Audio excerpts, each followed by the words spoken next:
Gambut merupakan suatu bentang lahan yang tersusun dari hasil dekomposisi bahan organik yang tidak sempurna dari vegetasi pepohonan yang tergenang air sehingga kondisinya anaerob. Peran gambut terhadap lingkungan sangatlah vital, salah satunya sebagai lahan yang mampu menyimpan karbon dalam jangka waktu yang lama. Tanah gambut terbentuk dari lapukan bahan organik terutama dari tumpukan sisa-sisa jaringan tumbuhan di masa lampau. Pada awal tahap proses pengendapan bahan organik terjadi di daerah depresi atau cekungan di belakang tanggul sungai. Dengan adanya air tawar dan air payau yang menggenangi daerah depresi, proses dekomposisi bahan organik menjadi sangat lambat. Selanjutnya, secara perlahan-lahan terjadilah akumulasi bahan organik, yang akhirnya terbentuk endapan gambut dengan ketebalan yang bervariasi. Lahan gambut terbagi ke dalam 4 klasifikasi tergantung dari kedalamannya. Yang pertama, lahan gambut dangkal, mempunyai kedalaman 50-100 cm. Yang kedua, lahan gambut sedang, memiliki kedalaman 101-200 cm. Yang ketiga, lahan gambut dalam, memiliki kedalaman 201-300 cm. Yang terakhir adalah lahan gambut sangat dalam, memiliki kedalaman lebih dari 300 cm. Lahan pasang surut adalah lahan yang sepanjang tahun atau beberapa bulan dalam setahun selalu basah atau jenuh air, atau mempunyai air yang dangkal bahkan tergenang. Karakteristik lahan rawa pasang surut terletak pada topografinya yang rendah, sehingga sering terluapi dan tergenang air secara periodik. Zona tersebut mempunyai ciri dan sifat yang berbeda, sehingga dalam upaya pemanfaatannya perlu dihubungkan antara aspek lahan, tipologi lahan, dan aspek air atau tipe luapan. Berdasarkan tipe luapan air pasang, lahan rawa pasang surut dapat dibagi dalam 4 kategori. Pertama, tipe luapan A, yaitu wilayah yang selalu terluapi air pasang, baik pasang besar maupun pasang kecil. Yang kedua, tipe luapan B, yaitu wilayah yang hanya terluapi oleh pasang besar. Yang ketiga, tipe luapan C, yaitu wilayah yang tidak terluapi air pasang, tetapi air pasang mempengaruhi kedalaman muka air tanah kurang dari 50 cm dari permukaan tanah. Yang keempat, tipe D, yaitu wilayah yang sama sekali tidak dipengaruhi oleh air pasang, namun demikian air pasang mempengaruhi kedalaman muka air tanah pada kedalaman lebih dari 50 cm dari permukaan tanah. Ada beberapa permasalahan umum yang terjadi pada lahan gambut dan lahan rawa pasang surut. Degradasi pada hutan rawa gambut dan hutan rawa pasang surut.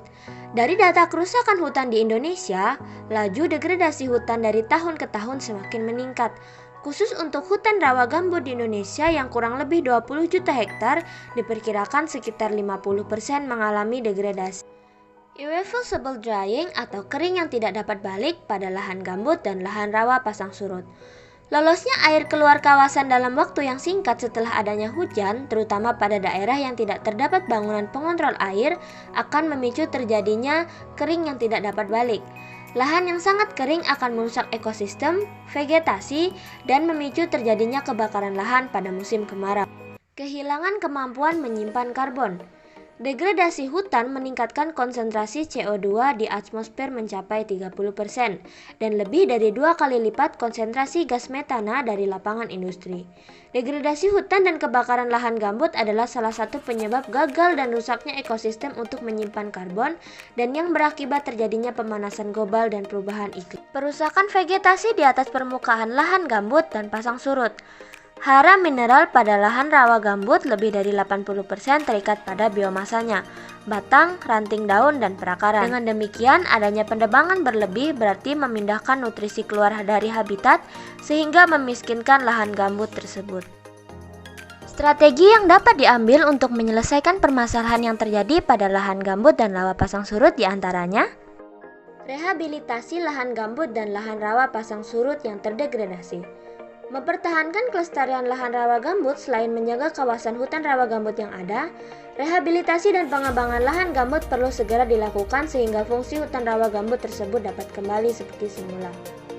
Pada lahan dengan ketebalan gambut lebih dari 3 meter, yang merupakan kawasan konservasi yang harus dijaga kelestariannya, sehingga fungsi ekologisnya tetap terjaga. Pada kawasan produksi pengembangan dapat dilakukan sesuai dengan kondisi dan tipologi kawasan tersebut. Sedangkan pada kawasan gambut yang sudah terbuka, rehabilitasi dilakukan dengan menanam jenis pohon pioner yang cepat tumbuh di rawa gambut tersebut untuk segera dapat menutup keterbukaan lahan untuk menghindari kebakaran hutan, subsidensi, dan dry pellet. Rehabilitasi dan perbaikan sistem tata air. Rehabilitasi yang perlu dilakukan adalah rehabilitasi hidrologi dengan cara penambatan saluran drainase atau blok kanal dengan tujuan menghambat aliran air dari saluran drainase, dan diharapkan air dapat meresap membasahi kembali lahan gambut sekitar saluran drainase.